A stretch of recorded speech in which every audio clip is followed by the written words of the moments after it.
Hello dear students, welcome to the class. કાઇનેમેટિક્સનો second part ચાલુ કરવા જઈ રહ્યા છીએ, એટલે કે આપણા ટેક્સ્ટ બુકનું ચોથું ચેપ્ટર. નામ છે એનું સમતલમાં ગતિ, મોશન ઇન અ પ્લેન. કોઈ એક સમતલમાં ગતિ થાય તો કેવી રીતે ગતિ થશે એની ડિસ્કશન કરવાના છે. જે આપણે ચેપ્ટર જોઈ ગયા છે, ત્રીજું chapter motion in one dimension, અથવા તો તમે કહેતા હતા સુરેખ પથ પર ગતિ અથવા તો રેખીય ગતિ. એમાં શું હતું તો કે ભાઈ કોઈ પણ પદાર્થ ગતિ કરતો હોય તો એક અને માત્ર એક જ દિશામાં ગતિ કરતો હોય. કેવી રીતે? તો કે ભાઈ કાર જાય છે તો કાં તો એ આગળ જાય છે અને કાં તો એ પાછળ જાય છે. એક સાથે આગળ અને પાછળ બંને એક જ સમયે પોસિબલ છે નહીં. કહેવાનો મતલબ એવો છે કે ભાઈ જો એ ધન એક્સ દિશામાં જતો હોય તો ધન એક્સ દિશામાં જશે, ઋણ એક્સ દિશામાં જતો હશે તો ઋણ એક્સ દિશામાં જશે. રોકેટ ઉપર જાય છે તો એ માત્ર ને માત્ર ઉપર જ જાય છે. પછી આડાઅવળું જાય છે તો એ ચેપ્ટરમાં ગતિ ત્રીજા ચેપ્ટરમાં આપણે નહોતી કીધી ડિસ્કશન. માનો કે રોકેટ આમ ને આમ ને, તો એ ડિસ્કશન ત્રીજા ચેપ્ટરમાં આપણી નહોતી. ત્રીજા ચેપ્ટરમાં રોકેટ શિરોલમ દિશામાં જાય છે તો માત્ર શિરોલમ દિશામાં જાય છે. બલૂન ઉપર જાય છે પછી એમાંથી પથ્થર મૂકવામાં આવે છે તો પથ્થર માત્ર ને માત્ર નીચે મૂકવામાં આવે છે. બીજામાં જાય છે મુક્ત પતન વાળો કેસ હતો તો પદાર્થને મૂકી દેવાનો છે. ટાવર પરથી થ્રો કરવાનો તો ક્રોસમાં થ્રો નથી કરવાનો. ત્રીજા ચેપ્ટરની વાત કરું છું. ટાવર પરથી પદાર્થને થ્રો કરો છો તો આમ ત્રાસો થ્રો નથી કરવાનો, આમ ઊંચો કરવાનો છે.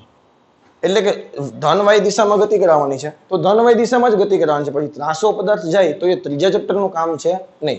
આ વસ્તુ ક્લિયર છે કે નહીં? અને ત્રીજા ચેપ્ટરમાં કઈ કઈ રાશિ શીખી ગયા હતા તો કે પથ લંબાઈ છે, સ્થાનાંતર છે, વેગ છે, ઝડપ છે, પ્રવેગ છે, આવી બધી વસ્તુની ડિસ્કશન કરી ગયા હતા. તો હવે મોશન સમતલમાં ગતિમાં શું કરવાનું છે? હવે સમતલમાં ગતિ એટલે કોને કહેવાય?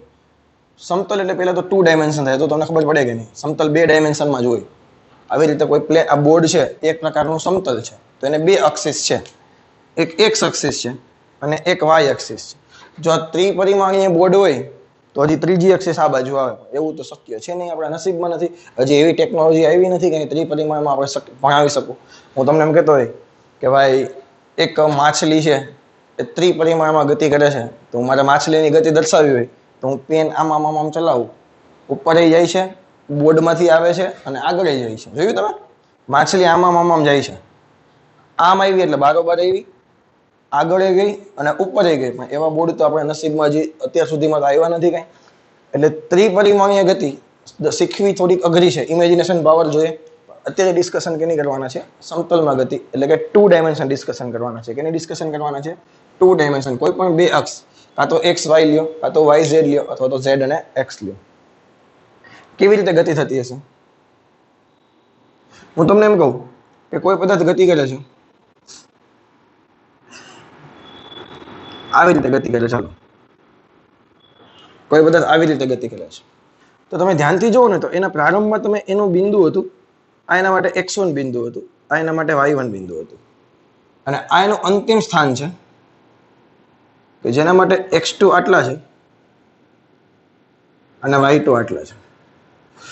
જો તમે પથ લંબાઈની ડિસ્કશન કરતા હોય તો આ તમારી પથ લંબાઈ છે. અને જો તમે સ્થાનાંતરની વાત કરતા હોય તો 2 બિંદુ વચ્ચેનું ટૂંકામાં ટૂંકું અંતર, એને તમે કહેતા હતા સ્થાનાંતર.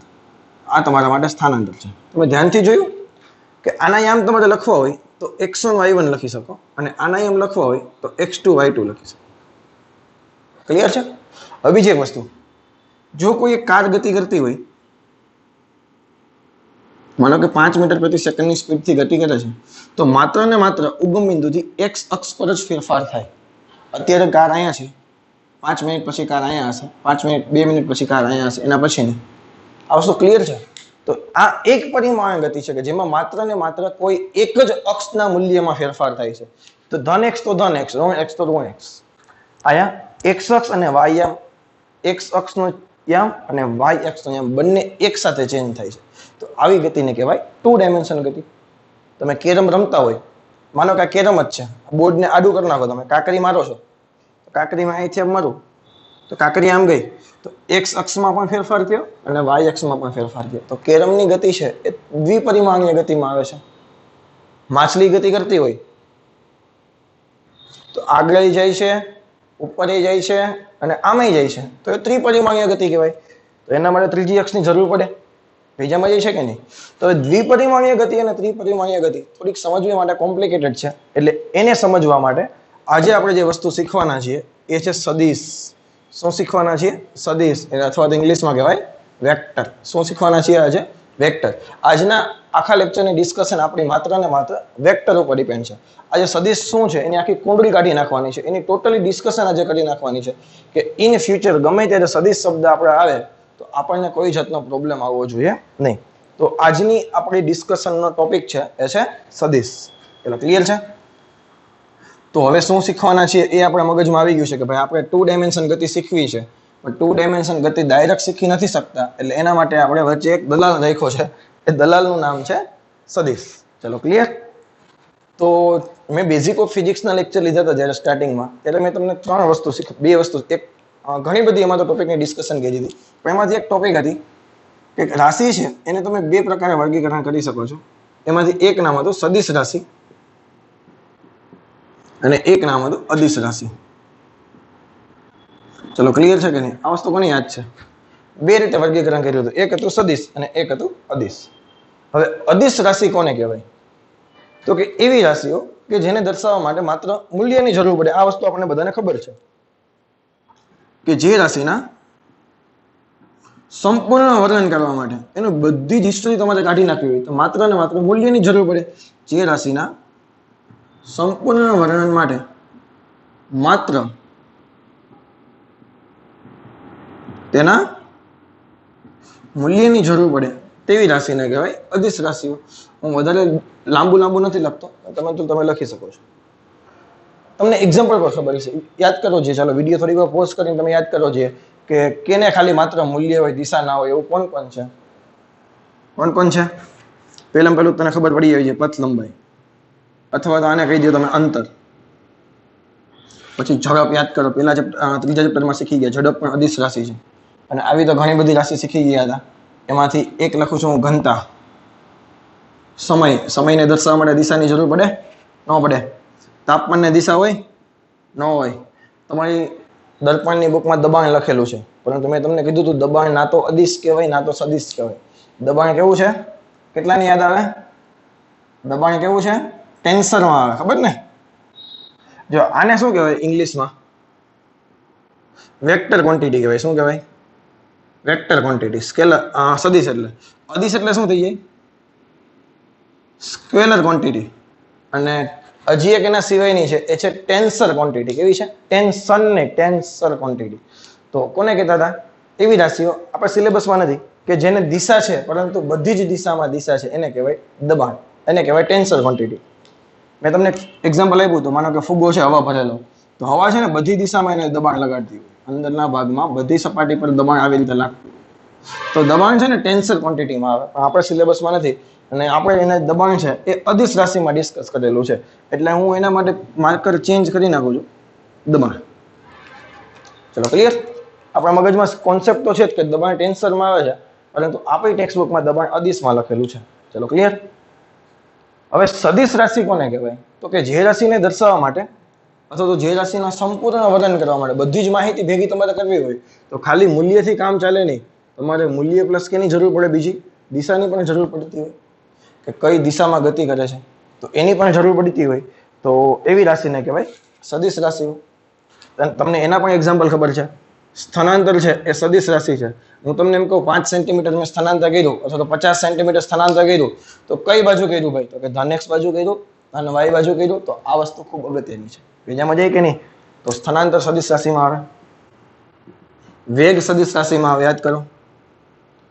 પ્રવેગ સદિશ રાશિમાં આવે, બોર્ડ સદિશ રાશિમાં આવે કે ભાઈ કોઈ એક પદાર્થ છે એના પર હું બોર્ડ લગાડું છું, તો કઈ દિશામાં લગાવ્યું? તો કે ભાઈ મેં ધન એક્સ દિશામાં લગાવ્યું. આમ લાગ્યું ને?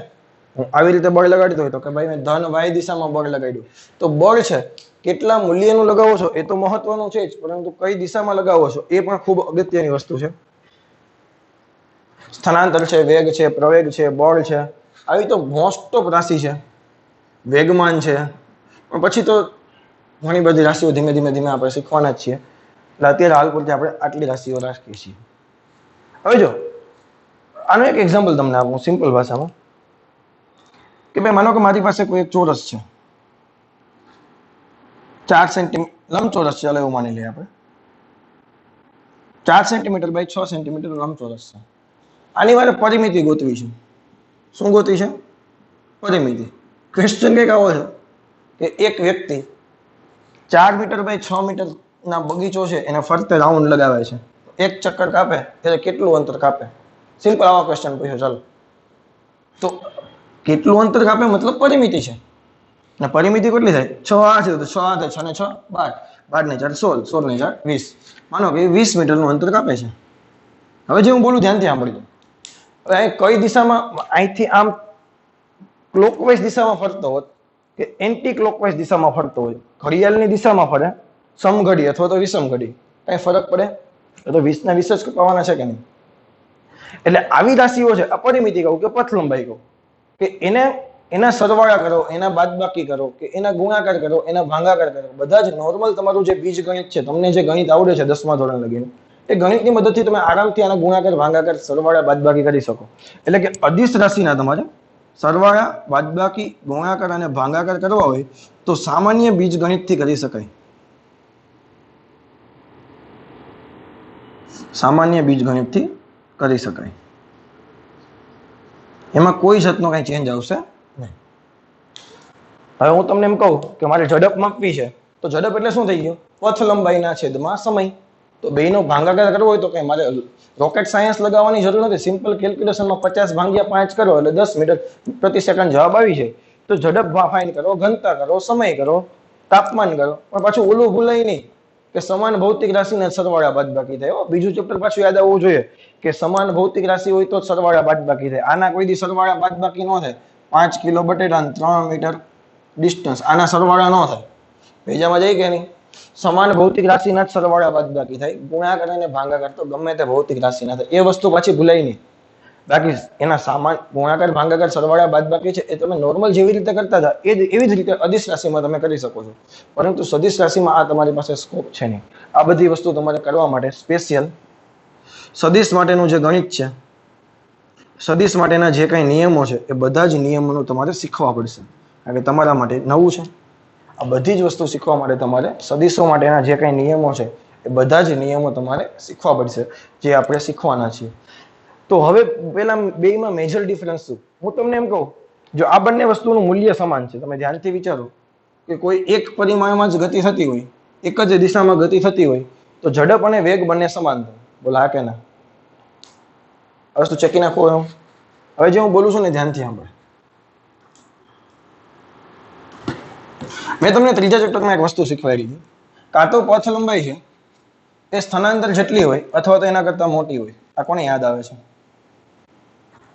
કાં તો પથ લંબાઈ છે એ સ્થાનાંતર જેટલી હોય અથવા તો એના કરતા મોટી હોય. આ કોને યાદ આવે છે? જો કોઈ વ્યક્તિ આવી રીતે ગતિ કરી અને A થી B બિંદુ સુધી જાય છે, તો આયા કિસ્સામાં પથ લંબાઈ અને સ્થાનાંતર બંને સેમ થાય. અથવા તમે એમ કહી શકો ઝડપ અને વેગ એ પણ બંને સેમ થાય. શા માટે? કે સમય સમાન છે, ડિસ્ટન્સ સમાન છે, સ્થાનાંતર સમાન છે, બધી વસ્તુ. પરંતુ જો કોઈ વ્યક્તિ ગતિ કરીને આવી રીતે જાય છે,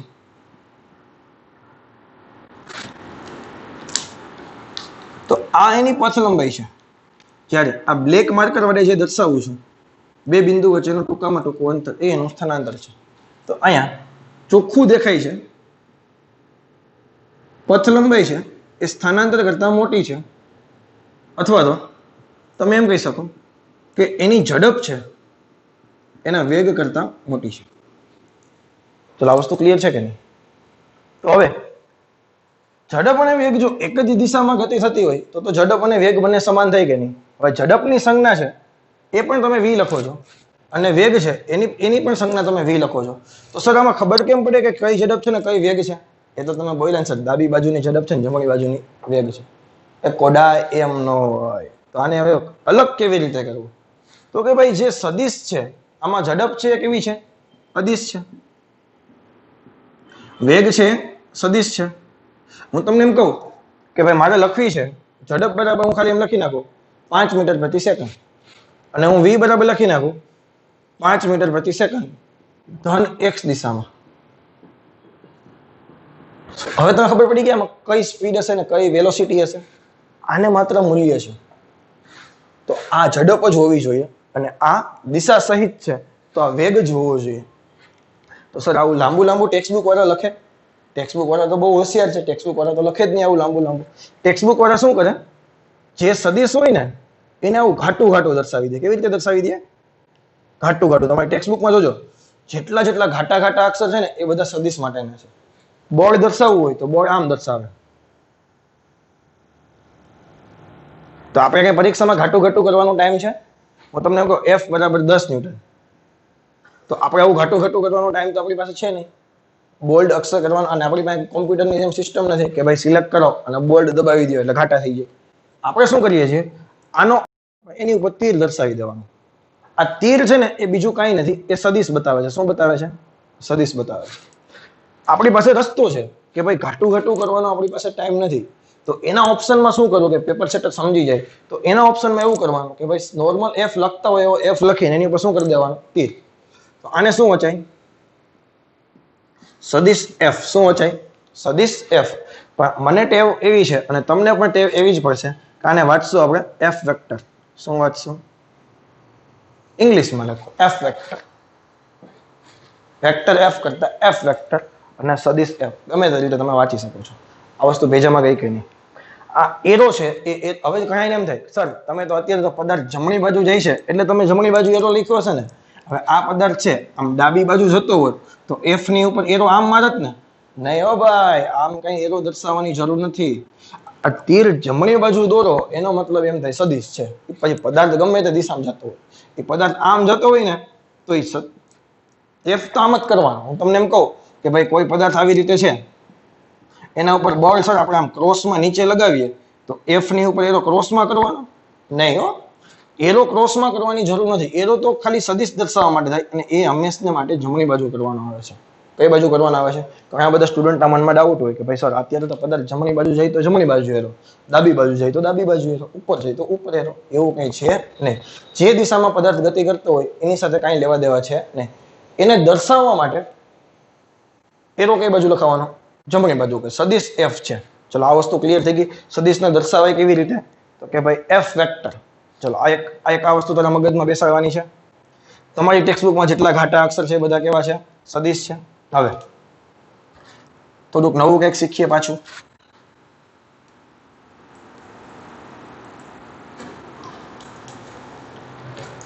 આ એફ વેક્ટર છે એનું મૂલ્ય 10 ન્યૂટન છે. એફ વેક્ટર બરાબર 10 ન્યૂટન છે. તો આમાં છે ને, આમાં મૂલ્ય અને દિશા બંને આવી ગઈ, પરંતુ કઈ દિશામાં છે હજી આપણી પાસે ચોખવટ કરેલ છે નહીં. અત્યારે આપણી પાસે ચોખવટ કરેલ છે નહીં. દિશા કઈ છે એની ચોખવટ નથી.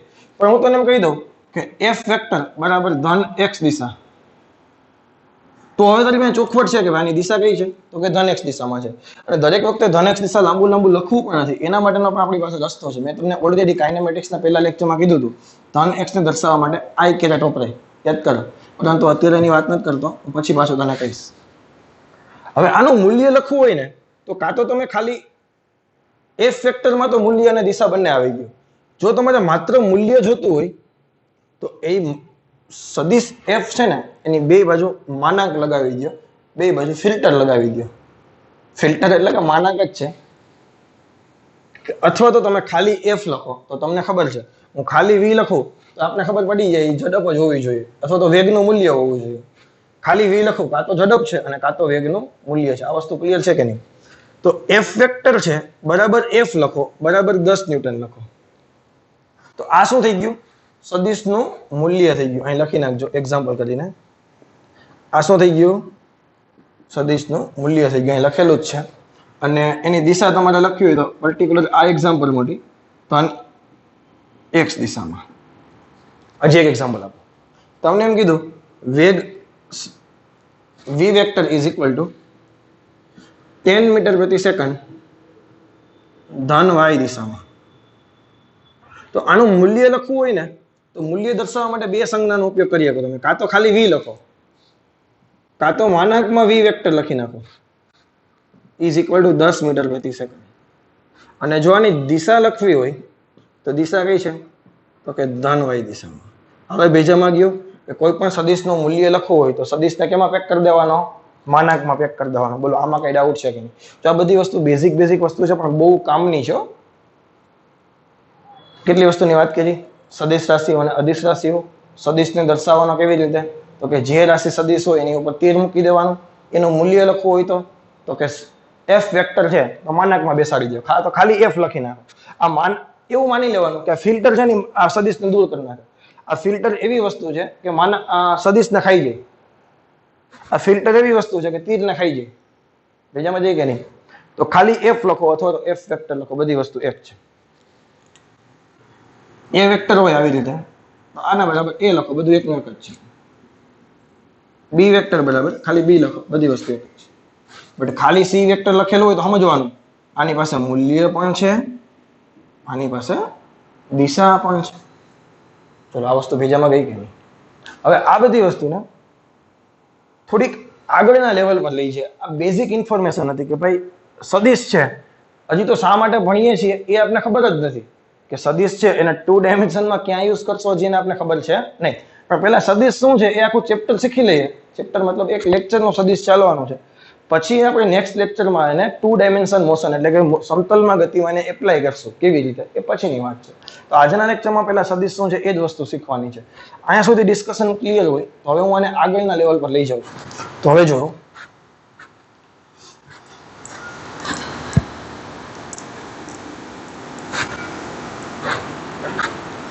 સદિશ એટલે શું પહેલા તો કે સદિશ બીજું કાંઈ નથી. સદિશ આપણા માટે એક તીર છે. સદિશ શું છે? આપણા માટે એક તીર છે. આવી રીતે કોઈ એક તીર છે. ક્લિયર? એરો એટલે પાછા અહીંયા પાછા ઓલા દર્શાવવાની સર આમ કે દર્શાવે તો બાણ જેવું લાગે કે આવું કઈ ખ્યાલ કરવાની જરૂર નથી. હો કઈ એક બાજુ તો આ જે એનો છે એનો પાછળનો ભાગ છે એને કહેવાય પૂંછ. પૂરછ નથી, પૂંછ છે. આપણું ગુજરાતી પાછું એવું છે. અને આને કહેવાય શીર્ષ, માથું. બોલે તો હેડ અને ટેલ. ચલો ક્લિયર? આપણે એને પૂંછ અને શીર્ષ વડે દર્શાવવાના છીએ. હું તમને એમ કહું કે આપણે એક એક્ઝામ્પલ લઈએ. તમને પહેલા તો એ તો ખબર કે નહીં? નોર્થ, સાઉથ, ઈસ્ટ, વેસ્ટ તો ખબર કે નહીં? આ તો આપણને બધાને ખબર છે. આપણે એક બે એક્ઝામ્પલ લઈએ એટલે વધારે આઈડિયા આવે. હું તમને એમ કહું કે વી વેક્ટર બરાબર 10 મીટર પ્રતિ second in x direction. 10 metre પ્રતિ સેકન્ડના વેગથી એક્સ દિશામાં કોઈ એક પદાર્થ ગતિ કરે છે. આને મારે ગ્રાફ ઉપર દર્શાવવો છે. કેના ઉપર દર્શાવવો છે? ગ્રાફ ઉપર દર્શાવવો છે. તો એક્ઝેક્ટ કરવાનું શું? કીધું કે ભાઈ આપણે એક પહેલા સ્કેલ વિચારવી પડે. શું કરવું પડે? એક સ્કેલ વિચારવી પડે. હું તમને એમ કહી દઉં કે ભાઈ 5 મીટર પ્રતિ સેકન્ડ હોય ને તો એ 1 સેન્ટીમીટર બરાબર થાય. તો 10 મીટર પ્રતિ સેકન્ડ છે એ 2 સેન્ટીમીટર બરાબર થવા જોઈએ કે ન થવા જોઈએ? તેથી 10 મીટર પ્રતિ સેકન્ડ બરાબર 2 સેન્ટીમીટર. તો તમારે કરવાનું શું? તમારે 2 સેન્ટીમીટરની લાઈન દોરવાની. કેટલાની લાઈન દોરવાની? 2 સેન્ટીમીટરની. ફોર એક્ઝામ્પલ આ 2 સેન્ટીમીટરની લાઈન છે. તમારા માટે 2 સેન્ટીમીટરની લાઈન છે. કઈ દિશામાં જાય છે? તો કે ભાઈ ડાયરેક્શનમાં. તો એમ કહી દઉં કે ભાઈ ઈસ્ટ ડાયરેક્શન. ચાલો કઈ ડાયરેક્શનમાં જાય છે? પૂર્વ દિશામાં જાય છે. તો પૂર્વ દિશા આ બાજુની થઈ કે નહીં? તો પૂર્વ દિશા બાજુ આનું તીર રાખવાનું. કઈ બાજુ તીર રાખવાનું? પૂર્વ દિશા બાજુ આને તીર રાખવાનું. આને પ્યોર એક થિયરેટિકલ મેથડ છે. દાખલામાં કઈ આવી રીતે યુઝ નહીં કરીએ આપણે. દાખલામાં આવી રીતે સ્કેલ લઈને યુઝ કરવાની જરૂર છે અને કોઈ પણ જગ્યાએ દાખલામાં સ્કેલ વાળી મેથડ ચાલશે નહીં. એના બીજા રસ્તા છે, હું તમને બતાવીશ પછી. પરંતુ આવી રીતે કરવું હોય તો શું કરવાનું? તો કે ભાઈ પર્ટિક્યુલરલી સેટ કરી દેવાની સ્કેલ. આખા દાખલા માટે સેમ ટુ સેમ રહેવી જોઈએ. બીજામાં જાય કે નહીં? તો ચાલો કોઈ બીજો એક પદાર્થ છે. વી વેક્ટર બરાબર 20 મીટર પ્રતિ સેકન્ડ નોર્થ ડાયરેક્શન ગતિ કરે છે. કેવી રીતે ગતિ કરે છે? North direction. તો આખા દાખલામાં સેમ રહેવી જોઈએ સ્કેલ. આ આપણે ધારેલી છે. આ શું છે? આપણે ધારેલી સ્કેલ છે 5 મીટર પ્રતિ સેકન્ડ બરાબર 1 સેન્ટીમીટર. તો 20 મીટર પ્રતિ સેકન્ડ બરાબર કેટલા સેન્ટીમીટર થાય? 4 સેન્ટીમીટર થાય કે નહીં? તો 4 સેન્ટીમીટરનો લાઈન દોરવાની. કઈ દિશામાં દોરશું? તો કે દિશામાં દોરશું. કઈ દિશામાં દોરશું? નોર્થ દિશામાં. આ થઈ ગઈ 4 સેન્ટીમીટરની લાઈન. કઈ દિશામાં જવાનું છે? તો કે ઉપર તરફ. તો એ ઉપર તરફ એરો દોરી દેવાનો. એટલે કે આ જે તીરની લંબાઈ છે ને, તીરની લંબાઈ છે ને એ તને શું આપે? કોઈ પણ જે ભૌતિક રાશિનો તમે અભ્યાસ કરો છો એ રાશિનું તને મૂલ્ય આપે. આ તીરની લંબાઈ છે એ તને રાશિનું મૂલ્ય આપે અને તીર જે દિશામાં દોરવામાં આવે, તીર જે દિશામાં હોય તે આપણને દિશા બતાવે. ચલો અહીંયા સુધી કોઈને ક્લિયર છે? હોય જ ને, આમાં હવે કઈ અઘરું તો છે જ નહીં. કોઈ પણ હું તમને એમ કહું કે F વેક્ટર બરાબર 50 ન્યૂટન દોરવા અને એ x દિશામાં બળ લાગે છે, તો 50 ન્યૂટન માટે પહેલા સ્કેલ વિચાર લેવાની કે ભાઈ 10 ન્યૂટન બરાબર હું 1 સેન્ટીમીટર લઉં તો 50 ન્યૂટન માટે મારે 5 સેન્ટીમીટરની લાઈન દોરવી પડે. કોઈ એમ કે સર મારે તો 25 ન્યૂટન બરાબર 1 સેન્ટીમીટર લેવા હોય તો એને આખા દાખલામાં 25 ન્યૂટન બરાબર 1 સેન્ટીમીટર લેવાના. જવાબ બેનો સેમ જ આવશે. 10 ન્યૂટન બરાબર 1 સેન્ટીમીટર તો 50 ન્યૂટન બરાબર 5 સેન્ટીમીટરની લાઈન દોરી નાખો અને x દિશામાં તીર દર્શાવી દો. ચલો આ વસ્તુ ક્લિયર છે કે નહીં? હા કે ના? હવે બે વસ્તુ શીખવાની છે. આ બધી વસ્તુ બેઝિક જે ભલે હું બોર્ડ ઉપર જેવું લખું છું ને બધું જેવું એવી રીતે લખી નાખજો, કારણ કે આ તમારા માટે આજનો લેક્ચર પ્યોર બેઝિક છે કે ઇન ફ્યુચરમાં આપણને કોઈ જાતના ડાઉટ ના આવે એના માટે. હવે સદિશની આપણે કોંગડી મોસ્ટ ઓફ નીકળી ગઈ છે કે સદિશ એટલે શું ભાઈ? તો કે તીર છે, બીજું કઈ નથી. કે જે કોઈ પણ રાશિ જે સદિશ રાશિ હોય કે જેને દર્શાવવા માટે મૂલ્ય પ્લસ દિશા બંનેની જરૂર પડે તો એના માટે તીરની લંબાઈ છે એ મૂલ્યનું કામ કરી દેશે અને તીરની દિશા છે એ કઈ દિશામાં કામ કરવાનું છે એ બતાવી દેશે. દાખલામાં કેવી રીતે એપ્લાય કરશું એ જ નેક્સ્ટ લેક્ચરમાં ખબર પડશે, આજે ખબર પડશે નહીં. ચાલો હવે હું બીજી બે વ્યાખ્યા આપું છું. પહેલી વ્યાખ્યા છે સ્થાન સદિશ. પહેલી વ્યાખ્યા કઈ છે? સ્થાન સદિશ. ફોર એક્ઝામ્પલ,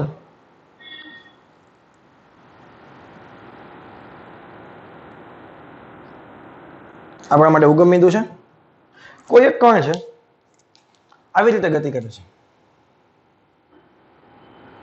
કોઈ એક કણ આવી રીતે ગતિ કરે છે. એવું માની લઈએ કે ટી સમયે એ કણ અહીંયા છે, ટી સમયે કણ ક્યાં છે? પી બિંદુ પાસે છે. અને પછી કંઈક સમય વયો ગયો એને નવું નામ આપી દે ટી ડેશ. અહીં લખી નાખે ટી સમયે કણનું સ્થાન ક્યાં છે? તો કે પી બિંદુ પાસે છે. અને બીજો કોઈ એક સમય લખી નાખે ટી ડેશ, તો ટી ડેશ સમયે કર્ણનું સ્થાન છે એવું માની લે પી ડેશ બિંદુ છે. એ થોડાક સમય પછી કર્ણ અહીંયા પહોંચી ગયો. ક્યાં પહોંચી ગયા? પી ડેશ બિંદુ પાસે પહોંચી ગયો. તો હવે કોઈ પણ પદાર્થ ગતિ કરતો હોય તો તમને બધાને ખબર છે ગતિ કરતો એમ ખબર ક્યારે પડે? કોઈ એક બિંદુની સાપેક્ષે પદાર્થ સમયની સાથે પોતાનું સ્થાન બદલતું હોય. હું તમને એમ કહું કે અત્યારે હું આ બોર્ડની આ ધાર પાસે હું સ્થિર છું, હું આગળ ચાલ્યો જાઉં છું, તો હું ગતિ કરું છું, મારું સ્થાન બદલાય છે. તો કે ભાઈ આ પોઈન્ટની સાપેક્ષે મારું સ્થાન બદલાય છે. બીજામાં જાય છે તો સ્થાન સદિશ છે ને એવી જ વસ્તુ છે. હું સ્થાન સદિશની વ્યાખ્યા લખું એટલે તને ખબર પડશે. સ્થાન સદિશ છે બીજું કઈ નથી કરતું, કોઈ એક બિંદુની સાપેક્ષે કોઈ એક નિશ્ચિત બિંદુની સાપેક્ષે, અને જનરલી નિશ્ચિત બિંદુ તરીકે આપણે ઓરિજિન એટલે કે ઉગમ બિંદુ જ પસંદ કરીએ છીએ, કારણ કે આપણા માટે આપણું સ્ટડી કેવું થઈ જાય? ઈઝી થઈ જાય. કોઈ એક નિશ્ચિત બિંદુની સાપેક્ષે કોઈ કણનું સ્થાન દર્શાવતો સદિશ. હું તમને એમ કહું કે ભાઈ ટી સમયે કોઈ એક કણ છે પી બિંદુ પાસે છે, તો કે કેની સાપેક્ષે? ઉગમ બિંદુની સાપેક્ષે. તો ઉગમ બિંદુને અને પી બિંદુને બેને જોડી દેવાના. શું કરવાનું?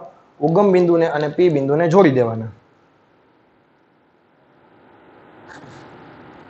પી બિંદુ પાસે તીર દોરી દેવાનું, કારણ કે અહીંથી શરૂ કરીને આ બાજુ આપણે ગયા હતા, ઓ થી શરૂ કરીને પી બાજુ.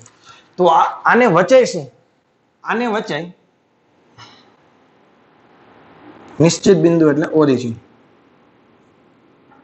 આને વચાય ઓપી વેક્ટર. શું વચાય? સદિશ ઓપી. શું વચાય? સદિશ ઓપી. સદિશ ઓપી એ બીજું કાંઈ નથી, ઉગમ બિંદુ ઓ ની સાપેક્ષે કણ પી નું ટી સમયે સ્થાન છે. હું પ્રોપર ભાષામાં લખું સમજજે.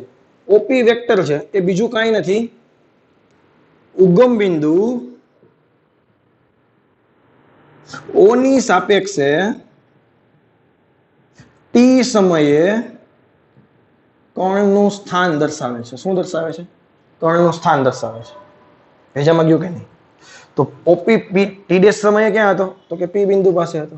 તો ઓપી ડેશ છે, ઓપી ડેશ વેક્ટર છે એ બીજું કઈ નથી, ઉગમ બિંદુ ઓ ની સાપેક્ષે ટી ડેશ સમયે કર્ણનું સ્થાન દર્શાવે છે. કે ભાઈ પેલા આ દિશામાં હતો અને આટલો દૂર હતો, હવે આટલો દૂર છે અને આ દિશામાં છે. આ ભેજામાં જાય કે નહીં?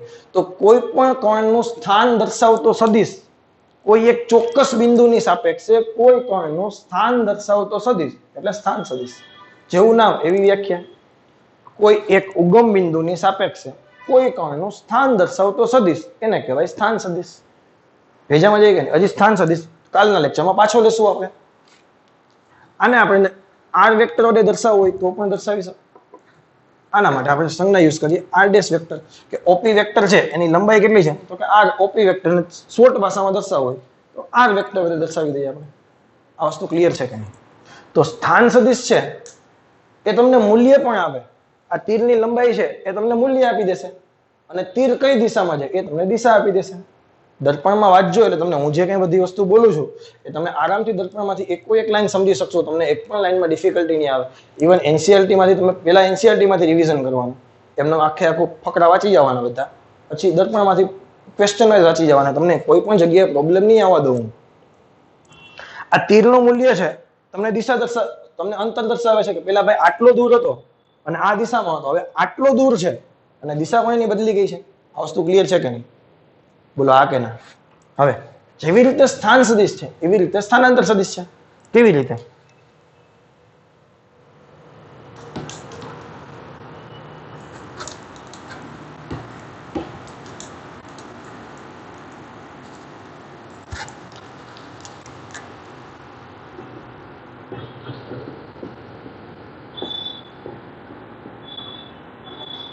તો સ્થાનાંતર સદિશ માટે એક એક્ઝામ્પલ લઈએ પેલા કે ભાઈ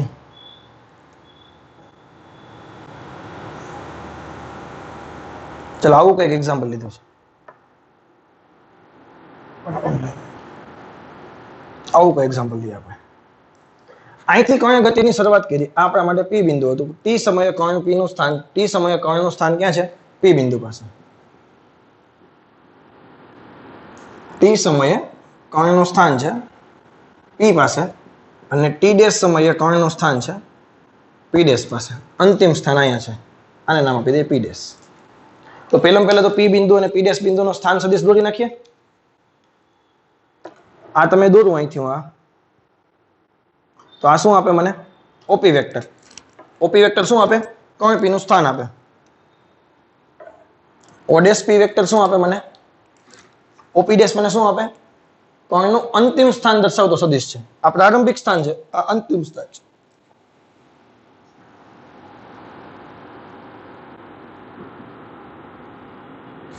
ઓકે, આ સ્થાન સદિશની પણ ડિસ્કશન કરી નાખી. પરંતુ સ્થાનાંતર કોને કહેવાય? તો કે પ્રારંભિક અને અંતિમ બિંદુ વચ્ચેનું ટૂંકામાં ટૂંકું અંતર એને આપણે કહેતા હતા સ્થાનાંતર. સોરી, કર્ણનું પ્રારંભિક સ્થાન અને અંતિમ સ્થાન વચ્ચેનું ટૂંકામાં ટૂંકું અંતર એને કહેતા હતા આપણે સ્થાનાંતર. તો સ્થાનાંતર સદિશ એ બીજું કઈ નથી. સ્થાનાંતર સદિશ શું છે? કર્ણના પ્રારંભિક સ્થાન અને અંતિમ સ્થાનને જોડતો સદિશ એટલે સ્થાનાંતર સદિશ. કર્ણના પ્રારંભિક સ્થાન અને અંતિમ સ્થાનને જોડતો સદિશ.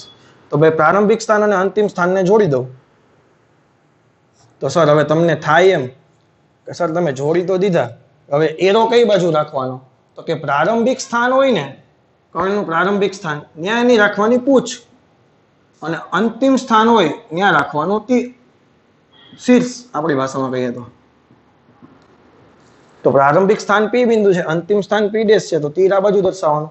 તો પી પી ડેશ છે, પી પી ડેશ છે એ બીજું કાંઈ નથી. શું છે? સ્થાનાંતર સદિશ છે. ભેજામાં જાય કે નહીં? અને બીજી પણ એક વસ્તુ તને પેલી જે ડિસ્કશન તમારી છે એ જ આધારે તમે કહી શકો કે જરૂરી નથી કે સ્થાનાંતર સદિશનું મૂલ્ય છે એ પથ લંબાઈ જેટલું જ હોય. હા કે ના? અહીંયા પથ લંબાઈનું મૂલ્ય આટલું છે ત્યારે સ્થાનાંતર સદિશ તો આટલો જ છે. તો જરૂરી નથી કે સ્થાનાંતર સદિશનું મૂલ્ય પથ લંબાઈના મૂલ્ય જેટલું જ હોય. સ્થાનાંતર સદિશનું મૂલ્ય કાં તો પથ લંબાઈ જેટલું હોય અથવા તો પથ લંબાઈ કરતા નાનું હોય. આ વસ્તુ આપણે બધાને ખબર છે કે નહીં કે સ્થાનાંતર સદિશનું મૂલ્ય છે, સ્થાનાંતર સદિશનું મૂલ્ય છે એ પથ લંબાઈના મૂલ્ય જેટલું અથવા તો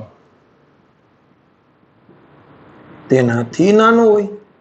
આપેલા કિસ્સામાં સ્થાનાંતર સદિશનું મૂલ્ય આટલું છે, પથ લંબાઈ આટલી છે, તો સ્થાનાંતર સદિશનું મૂલ્ય નાનું થશે. તો કેટલી ડિસ્કશન કરી પહેલા તો સદિશને દર્શાવવા માટે તીરની જરૂર પડે. તીરનો પૂછ અને શીર્ષ, પ્રારંભિક સ્થાન પૂછ પાસે રાખવાનું, અંતિમ સ્થાન તીર પાસે રાખવાનું. કોઈ પણ બિંદુનું ઉગમ બિંદુની સાપેક્ષે સ્થાન દર્શાવતો સદિશ એને કહેતા હતા સ્થાન સદિશ. ક્લિયર છે? પ્રારંભિક સ્થાન અને અંતિમ સ્થાનને જોડતો સદિશ એને કહેવાય સ્થાનાંતર સદિશ. સ્થાનાંતર સદિશનું મૂલ્ય કાં તો પથ લંબાઈ જેટલું હોય, કાં તો પથ લંબાઈ કરતા નાનું હોય. તો અહીંયા સુધી તમને કઈ પ્રોબ્લેમ છે નહીં. હવે સદિશના પ્રકાર કેટલા છે એની ડિસ્કશન કરાવું છું. એટલું બધું આવવાનું કંઈ છે જ નહીં, પરંતુ ચેપ્ટરમાં થોડું ઘણું આપેલું છે, તો એના કરતાં થોડુંક વધારે પણ આપણે લેવલ પર લઈ જઈએ. ટેક્સ્ટ બુકમાં તો 2-3 એક્ઝામ્પલ આપેલા છે, પણ હું તમને ઘણા બધા એક્ઝામ્પલ શીખવાડવાનું. જોઈ લઈએ ક્યાં ક્યાં શીખવાના છે તે. તો હવે પછીનો જે નેક્સ્ટ ટોપિક છે એ ટેક્સ્ટ બુકમાં નામ આપેલું છે સદિશોની સમાનતા, ઇક્વેલિટી ઓફ વેક્ટર. કોને કહેવાય? તો હું તમારા માટે એક્ઝામ્પલ માટે 2 સદિશ મૂકું છું. ફોર એક્ઝામ્પલ, એક સદિશનું નામ આપું છું એ વેક્ટર. હવે તો ખબર પડી ગઈ કે નહીં? આ એ વેક્ટર, આ સદિશની લંબાઈ છે, એ વેક્ટરનું મૂલ્ય છે, અને આ એક્સ દિશામાં છે, ધન એક્સ દિશામાં છે. અને બીજો કોઈ સદિશ છે એ આવી રીતે છે, બી વેક્ટર. તો આ બંને સદિશ તમે જોઈને મને કયો છે. માનો કે હું નામ આપી દેવાનું, અહીંયા નામ આપું પી ક્યુ અને આર અને એસ. ક્લિયર? પ્રારંભિક બિંદુ પી છે, અંતિમ બિંદુ ક્યુ છે. પ્રારંભિક બિંદુ આર છે, અંતિમ બિંદુ એસ છે. આપણે કેમ ઓપી વેક્ટર બરાબર આર વેક્ટર બરાબર લખ્યા હતા, શોર્ટમાં લખ્યું હતું, એમ પી ક્યુ વેક્ટર બરાબર એ વેક્ટર છે અને આર એસ વેક્ટર બરાબર બી વેક્ટર છે. તો એ કરવાનું શું? તો માનો કે હું બી વેક્ટરનો આર છે એને ઉપાડીને અહીંયા પી ઉપર મૂકી દઉં. બી વેક્ટરનો આર છે એને ઉપાડીને પી ઉપર મૂકી દઉં, તો ઓટોમેટિકલી એસ છે એ ક્યુ ઉપર આવશે કે નહીં આવે? જો એસ એક્ઝેક્ટ ક્યુ ઉપર સંપાત થાય તો હું એવું કહી શકું કે બંનેનું મૂલ્ય સમાન છે, કારણ કે તો જ બેની લંબાઈ સમાન થાય ને ભાઈ. હું તમને એમ કહું એક માર્કર અહીંયા છે અને બીજી માર્કર અહીં છે, ટક ટક ટક ટક ટક ટક ટક ટક ટક આમ લઈ આવું, તો બેનો પૂછ ઉપર પૂછ આવી ગયું, શીર્ષ ઉપર શીર્ષ આવી ગયું. બોલ લાગે ના? તો પૂછ ઉપર પૂછ હોય અને શીર્ષ ઉપર શીર્ષ હોય અને બંને એક જ દિશામાં હોય, તો આવા સદિશોને કહેવાય સમાન સદિશો. એટલે સિમ્પલ ભાષામાં અઘરું તને લાગતું હોય તો વ્યાખ્યાની આવી રીતે આપી શકાય. જે બે સદિશોના મૂલ્ય અને દિશા સમાન હોય તેવા સદિશોને સમાન સદિશો કહે છે. તેવા સદિશોને સમાન સદિશો કહેવાય. અને ખબર કેમ પડે? તો કે ભાઈ એકનું પૂછ છે બીજાના પૂછ ઉપર લઈ આવવાનું, તો ઓટોમેટિકલી જો એનું શીર્ષ ત્યાં શીર્ષ ઉપર આવતું હોય તો જ એને સમાન સદિશો કહેવાય. એને દર્શાવવા માટે આવી રીતે દર્શાવી શકાય, એ વેક્ટર બરાબર બી વેક્ટર. આમાં મૂલ્ય અને દિશા બંને આવી ગયું, ખબર ને? મૂલ્ય પણ બેયનું સમાન છે, દિશા પણ બેયની સમાન છે. ખાલી મૂલ્ય દર્શાવવું તમે આવી રીતે દર્શાવી શકવાનું, માત્ર મૂલ્ય બેયના સમાન હોય તો. પણ અહીંયા તો મૂલ્ય અને દિશા બંને સમાન છે એટલે એ વસ્તુની જરૂર છે. હું બીજો એક એક્ઝામ્પલ એવું આપું છું. આ માનો કે એ વેક્ટર છે, આ માનો કે બી વેક્ટર છે. હવે મને કહીએ શું થશે? આ બેની લંબાઈ બેની લગભગ સેમ દેખાય છે, લંબાઈ બેની સમાન છે. તો જોયું તમે? આટલી છે એટલી જ લંબાઈ આની છે, પરંતુ એક આ દિશામાં જાય છે અને એક આ દિશામાં જાય છે. તો આવા સદિશોને સમાન સદિશ કહી શકાય નહીં. તો આ સદિશો માટે શું થાય? તો કે આવા સદિશો માટે ખાલી મૂલ્ય સમાન છે. તમે ધ્યાનથી જુઓ, મૂલ્ય બેયના સમાન છે, પરંતુ તમે એમ ન કહી શકો કે એ વેક્ટર બરાબર બી વેક્ટર છે. શા માટે? ભલે બેયના મૂલ્ય સમાન હોય પરંતુ દિશા બેયની સમાન છે નહીં. તો આવા સદિશોને સમાન સદિશો કહી શકાય નહીં. આ તમારા માટે સમાન સદિશ નથી. સમાન સદિશની કન્ડિશન શું છે? મૂલ્ય અને દિશા બંને સમાન થવું જોઈએ. તો અહીંયા તો ખાલી મૂલ્ય બેયના સમાન દેખાય ગયું, બરાબર 2 સેન્ટીમીટર બરાબર 2 સેન્ટીમીટર, પરંતુ એક આમ ભાગે છે એક આમ ભાગે છે, તો આવા સદિશોને સમાન સદિશો કહી શકાય નહીં. તો આને શોર્ટ ભાષામાં લખવું હોય તો આવી રીતે તમે લખી શકો, ભાઈ બેયના મૂલ્ય સમાન છે, આવું લખો, અથવા તમે આમ લખી નાખો તો પણ ચાલે, એ બરાબર બી. આ પણ મૂલ્ય જ થયું ને? આ માના કને તીર કાઢી નાખો એટલે ઓટોમેટિકલી એ બરાબર બી જ વધે. પરંતુ બેની દિશા સમાન છે નહીં. તો આવા સદીશોને કહેવાય સમાન સદીશો. પછી પેલો ટોપિક લખજો સમાન સદીશો. હવે નવું ટાઇટલ મારો વિરોધી સદીશો. કેવા સદીશો? વિરોધી સદીશો.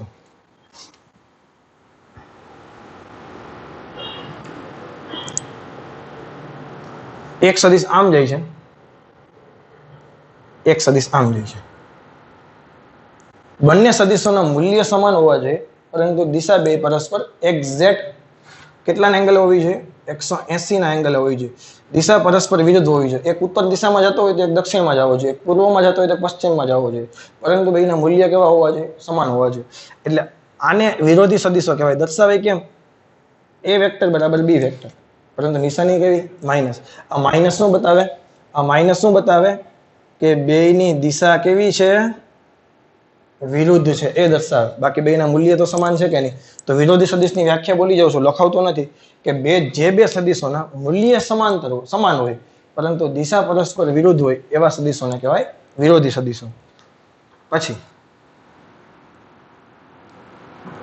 સમાંતર સદીશો. કેવા કહેવાય? સમાંતર સદીશો. સમાંતર સદીશોમાં શું હોય? તો કે ભાઈ એક સદીશ આવો છે એ વેક્ટર, બીજો સદીશ આવો છે બી વેક્ટર. બે પરસ્પર સમાંતર છે, બેના મૂલ્ય સમાન છે નહીં. દેખાય બેના મૂલ્ય સમાન હોય એવું? એકનું મૂલ્ય આટલું છે, એકનું મૂલ્ય આટલું છે, બેના મૂલ્ય સમાન નથી. સાંભળજો, A vector is not equal to B vector, પરંતુ બેની દિશા કેવી છે?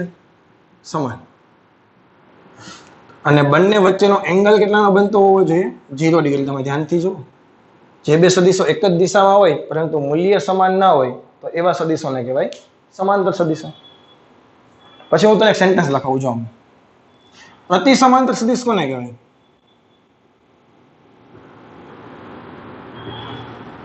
એક આમ જાય છે, એક આમ જાય છે, બેના મૂલ્ય સમાન નથી. મૂલ્ય તો ચોખ્ખું આપણે દેખાય જ છે કે A vector is not equal to B vector માનાંકમાં, એટલે બેના મૂલ્ય સમાન નથી, પરંતુ દિશા કેવી છે? પરસ્પર વિરુદ્ધ. એંગલ કેટલાનો બનશે? 180. થીટા બરાબર 180. હવે હું એક સેન્ટેન્સ લખું. હવે જે હું બોલું છું ને ધ્યાનથી સાંભળજો.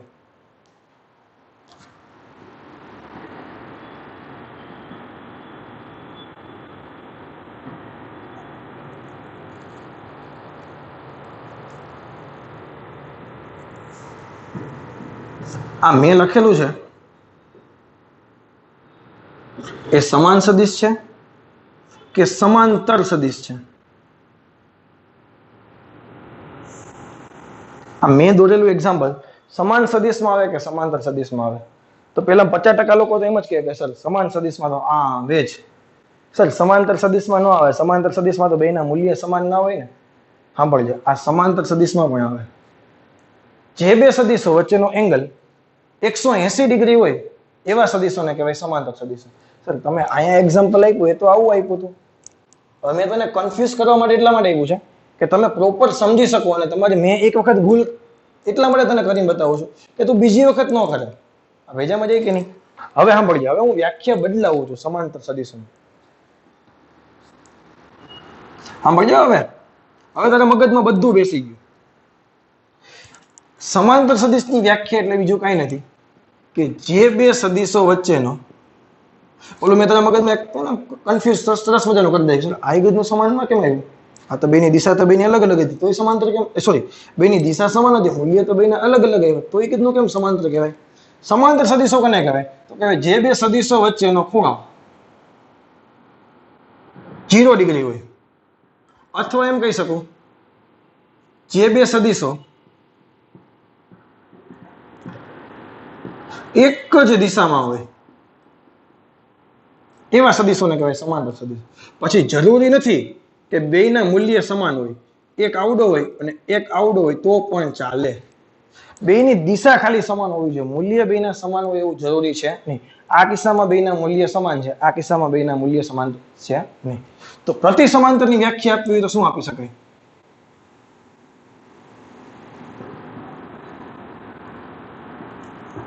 જે બે સદીશો વચ્ચેનો ખૂણો 180 ડિગ્રી હોય, પાઈ રેડિયન લખું તો હાલે? એટલે હાલે જ ને ભાઈ. 180 ડિગ્રી હોય અથવા બંનેની દિશા કેવી હોય? પરસ્પર વિરુદ્ધ હોય.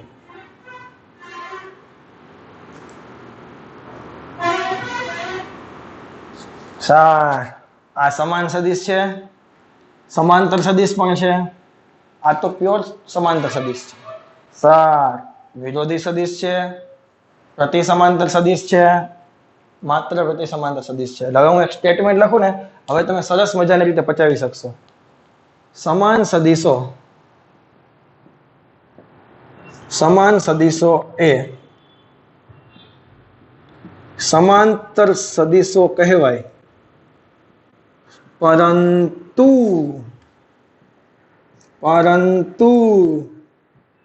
સમાંતર સદિશોને સમાન સદિશ ના કહેવાય. આને સમાન સદિશ કહેવાય? ન કહેવાય. શા માટે? બેના મૂલ્ય પણ સમાન જોઈએ. આ સમાન સદિશો છે, આને સમાંતર સદિશો કહેવાય. કારણ કે સમાંતર સદિશોની કન્ડિશન શું છે? ઓનલી એન્ડ ઓનલી દિશા. તો બંનેની દિશા એક જ દિશામાં છે. એટલે સમાન સદિશો છે એ સમાંતર સદિશો તો છે જ, પરંતુ સમાંતર સદિશો છે એ સમાન સદિશો નથી. બીજી વસ્તુ, વિરોધી સદિશો છે એ પ્રતિ સમાંતર સદિશો કહેવાય, પરંતુ પ્રતિ સમાંતર સદિશોને વિરોધી સદિશ ના કહેવાય. હવે તમને કોઈ ડાઉટ છે નહીં? ચલો, આ વસ્તુ ક્લિયર થઈ ગઈ. હું તમને એમ કહું કે આવી રીતે બે લાઈન દોરી દો એટલે તારા મગજમાં આવી જવું છે, સર સમાન સદિશ છે અને સમાંતર સદિશ છે. પરંતુ જો હું આમ દોરું તો તને એમ જ થવું છે, સર ઓનલી એન્ડ ઓનલી સમાંતર સદિશો. ચલો, હવે વસ્તુ ક્લિયર છે કે નહીં? આ ત્રણ છે, હજી તો હવે ઘણા બધા શીખવાના છે. લખી નાખું. ચલો, તો આના પછીનો ટોપિક છે, એટલે ટોપિક મતલબ નવી વ્યાખ્યા શીખવાની છે. સમરેખીય સદિશો, ઇંગ્લિશમાં કહેવાય ને કોલિનિયર વેક્ટર. સમરેખીય જેવું નામ દેખાય એવું, જે સદિશો એક જ રેખા પર આવેલા હોય એવા સદિશોને કહેવાય સમરેખીય સદિશો. જે સદિશો એક જ રેખા પર આવેલા હોય તેવા સદિશોને કહેવાય સમરેખીય સદિશો. પરંતુ તમે ઘણી બધી રેફરન્સ બુકો જોશો ને તો એમાં એવું લખેલું છે કે જે સદિશો એક જ રેખા પર આવેલા હોય અથવા સમાંતર હોય તેવા સદિશોને સમરેખીય સદિશો. ખરેખર થોડુંક આ સમજવા માટે અઘરું છે, કારણ કે સમાંતર સદિશો છે એ એક રેખા પર કોઈ દિવસ પોસિબલ નથી. એટલે હું છે ને અહીંયા થોડુંક સર્કલ કરી દઉં છું તને, એટલે તમે કોઈ બુકમાં જોવો તો તમને કન્ફ્યુઝન ના થાય કે સર આ શું છે. મેં તમને કહી દઉં છું, પરંતુ થોડુંક આ બાબતમાં કોમ્પ્લિકેટેડ વસ્તુ એવી છે કે સમરેખીય સદિશો કેવા હોય તો એક જ રેખા પરના સદિશો હોવા જોઈએ. હું તમને એમ કહું, એક આ લાઈન છે એના પર બે સદિશો છે, એક એ વેક્ટર અને બી વેક્ટર. અથવા તો એક આ લાઈન છે એના પર એ વેક્ટર છે એ આ બાજુ છે, બી વેક્ટર છે એ આ બાજુ છે. તો આ બંને એક જ રેખા પરના સદિશો થયા. તો આવા સદિશોને તમે સમરેખીય સદિશો કહી શકો. પરંતુ આપણી ટેક્સ્ટબુકમાં એવું પણ, સોરી ટેક્સ્ટબુકમાં તો નથી, પણ તમે ઘણી બધી રેફરન્સ બુકો જોશો તો તમને વ્યાખ્યા કેવી રીતે દેખાશે કે જરૂરી નથી કે એક જ રેખા પર આવેલા હોય, એ બે સદિશો સમાંતર હોય તો પણ ચાલે. આવા સદિશોને સમરેખીય સદિશો કહેવાય કે જે માત્ર એક જ દિશામાં હોય. સમાંતર સદિશો તો એક જ દિશામાં હોય ને, પરંતુ આપણે આ વસ્તુ યાદ નહીં રાખીએ. આપણે સમરેખીય સદિશોનો મતલબ શું કરશું કે જે સદિશો માત્ર એક જ રેખા પર આવેલા હોય, પછી એક જ દિશામાં જતા હોય તે ભલે, પરસ્પર વિરુદ્ધ દિશામાં જતા હોય તો પણ ચાલે. સર આ બે તો ભટકાય નહીં, તો એટલે આમ કરી નાખ ને, આ એ વેક્ટર, આ બી વેક્ટર. હવે કોઈ વાંધો, હવે નહીં ભટકાય ને? સમજાય છે કે નહીં? તો જે આપણે વ્યાખ્યા એવી રીતે કરશું કે જે સદિશો એક જ રેખા પર આવેલા હોય એવા સદિશોને કહેશું આપણે સમરેખીય સદિશો. ચલો, આમાં કોઈ ડિફિકલ્ટી છે? આટલી વ્યાખ્યા લખશું તો પણ મારા મતે ચાલશે, આની કોઈ જરૂર છે નહીં. અને આમ પણ આ વ્યાખ્યાની કંઈ એટલી બધી જરૂર છે નહીં. જસ્ટ ઇન્ફોર્મેશન માટે તને આપું છું કે કદાચ કોઈ જગ્યાએ આવે, તમે વાંચતા હોય ત્યાં, હું કરાવીશ એમાં તો ક્યાં આવશે જ નહીં સમરેખીય સદિશોને એવું ક્યાં. તમે કોઈ જગ્યાએ વાંચતા હોય અને એમાં ક્યાં આવે તો તમને કન્ફ્યુઝન ના થવું જોઈએ કે ભાઈ સમરેખીય સદિશો છે એ શું છે. ચલો ક્લિયર. હજી હવે તો ઘણા બધા સદિશના પ્રકાર શીખવાના છે આપણે. એના પછી એક સદિશ છે એ છે નિશ્ચિત સદિશ છે. કેવો છે? નિશ્ચિત સદિશ. તો વ્યાખ્યા લખજો છે. નિશ્ચિત સદિશ કોને કહેવાય? તો કે ભાઈ એવા સદિશો કે જેના પ્રારંભિક બિંદુ ફિક્સ હોય. નિશ્ચિત સદિશને ઇંગ્લિશમાં જ આવી રીતે કહેવાય ફિક્સ્ડ વેક્ટર. શું કહેવાય? Fixed vector. નિશ્ચિત સદિશ એટલે બીજું કઈ નહીં, ફિક્સ્ડ વેક્ટર. વેક્ટરમાં ફિક્સ શું હોવું જોઈએ કે જે સદિશનું પ્રારંભિક બિંદુ ફિક્સ હોય એવા સદિશોને કહેવાય નિશ્ચિત સદિશો. વ્યાખ્યાની કઈ સાથે મતલબ નથી, ખાલી સિમ્પલ ભાષામાં વર્ડ લખી નાખો. નિશ્ચિત સદિશ મતલબ પ્રારંભિક બિંદુ ફિક્સ. હું તમને એમ કહું કે કોઈ એક કણ છે ઉગમ બિંદુથી ગતિની શરૂઆત કરે તો એના માટે પ્રારંભિક બિંદુ ફિક્સ થઈ ગયું, ઉગમ બિંદુ. ચલો ક્લિયર છે કે નહીં? તો આવા સદિશોને કહેવાય નિશ્ચિત સદિશો. પછી છે મુક્ત સદિશ. આવા વર્ડ કદાચ તમે ક્યાંક ક્યાંક જુઓ, એને કહેવાય ફ્રી વેક્ટર.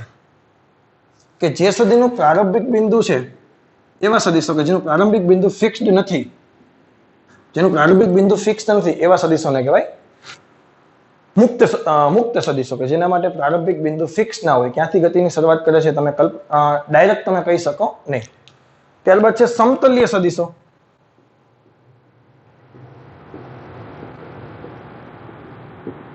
એક જ સમતલમાં આવેલા જેટલા બી સદિશ છે, એક જ સમતલમાં આવેલા સદિશો.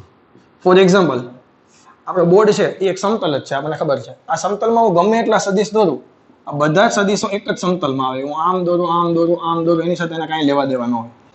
કારણ કે એક જ સમતલમાં હોવા જોઈએ. હું એક સદિશ અહીંયા દોરું અને એક સદિશ અહીંયા દોરું તો બેનું સમતલ બદલી ગયું. આ સમતલમાં છે, આ સમતલમાં છે. બીજામાં જઈ ગયા નહીં. આ બોર્ડ ઉપર જેટલા સદિશો દોર્યા હોય એ બધા એક જ સમતલના સદિશો કહેવાય. બોલો, આમાં કોઈ ડાઉટ છે? નહીં. પછી એક આવે સહપ્રારંભક સદિશો. સહપ્રારંભ સદિશો. જે સદિશો નો પ્રારંભિક બિંદુ સમાન હોય, જે સદિશોનું પ્રારંભિક બિંદુ સમાન હોય. ફોર એક્ઝામ્પલ, ઓ બિંદુથી શરૂ કરી ઓ એ, ઓ બી, ઓ સી, ઓ ડી, બધાનું પ્રારંભિક બિંદુ તો ઓ જ છે કે નહીં? તો આવા સદિશોને કહેવાય સહપ્રારંભક સદિશો. આને છે ને ઇંગ્લિશમાં કેવું હોય તો કઈ છે? પ્રારંભ એટલે ઇનિશિયલ કહેવાય કે નહીં? કો ઇનિશિયલ વેક્ટર.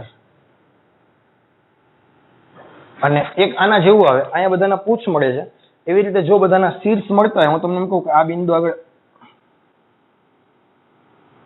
આ જેટલા બી સદિશો છે એ દરેક શીર્ષના શું મળે? દરેક સદિશના શું મળે છે?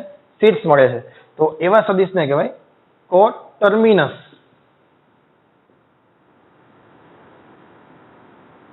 સહ અંતિમ સદિશ. આનો ગુજરાતી કહેલું શું કરાય?